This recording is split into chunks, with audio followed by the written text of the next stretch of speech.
নমস্কার বন্ধুরা, আমি শ্রাবণী। আমি চলে এসেছি আরও একটি রেসিপি নিয়ে। চলো রেসিপিটি তাহলে একবার দেখে নিই। আজকের রেসিপি আলু মটরশুঁটির তরকারি। এই রান্নাটি লুচি, রুটি, পরোটার সাথে খেতে ভীষণ ভালো লাগে।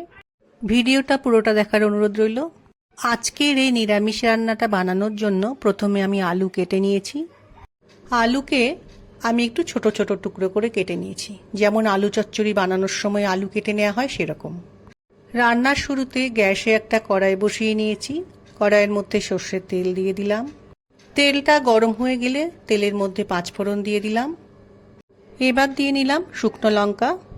এই রান্নাটায় অনেকে কালো জিরে ফোড়ন দিয়ে থাকে, কিন্তু 5 ফোড়নটা দিলে আমার বেশি ভালো লাগে। তেলের মধ্যে হিং ফোড়ন দিলাম। হিংটা দিলে স্বাদটা ভীষণ ভালো হয়। ফোড়নটা ভাজা হয়ে গিয়ে খুব সুন্দর গন্ধ বেরোচ্ছে। এই সময় তেলের মধ্যে আমি আলুটা দিয়ে দিলাম।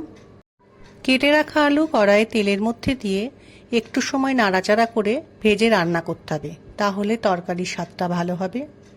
যতক্ষণ আলুর কাঁচা গন্ধটা না যাবে ততক্ষণ একটু আলুটা ভাজতে হবে। আলু কিছুক্ষণ ভেজে নেওয়ার পর কিছুটা পরিমাণে কড়াইশুঁটি আলুর মধ্যে দিয়ে ভালো করে নাড়াচাড়া করে নিয়ে আরও একটু সময় রান্নাটা করে নিতে হবে।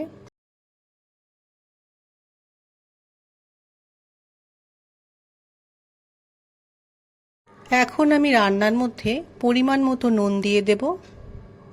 রান্নার মধ্যে দিয়ে নিয়েছি পরিমাণ মতো হলুদ গুঁড়ো। আবারও একবার খুন্তির সাহায্যে ওপর থেকে নিচ ভালো করে নাড়াচাড়া করে নিয়ে নুন আর হলুদটা ভালো করে মিশিয়ে কিছুটা সময় কষাতে হবে। নুন ও হলুদ রান্নার মধ্যে মিশিয়ে মিনিট খানেক রান্না করে নিয়েছি। এখন পরিমাণ মতো জল কড়াইয়ের মধ্যে দিয়ে খুব ভালো করে আলু মটরশুঁটির সাথে মিশিয়ে নিতে হবে। ঝোলটা ফুটে উঠলে আমি গ্যাসের ওপর কড়াইয়ে ঢাকা দিয়ে আলুটা সেদ্ধ করে নেব। সেই সময় গ্যাসের ফ্লেমকে লোয়ে রাখবো। মিনিট 5 গ্যাসের ফ্লেমকে লো করে রান্নাটা করে নেওয়ার পর কড়াইয়ের ওপর থেকে ঢাকাটা সরিয়ে রেখে দেখলাম আলু সেদ্ধ হয়ে গেছে। এই রকম তরকারিতে একটু মিষ্টি না দিলে ভালো লাগে না, সেজন্য আমি অল্প পরিমাণে চিনি দিয়ে খুব ভালো করে রান্নার সাথে মিশিয়ে নেব। রান্নার মধ্যে চিনিটা মিশিয়ে নেওয়ার পর আর একটু সময় রান্নাটা করলেই তৈরি হয়ে যাবে আজকের আলু মটরশুঁটির চচ্চড়ি বা আলু মটরশুঁটির নিরামিষ তরকারি। তৈরি হয়ে গেল আজকের রান্না।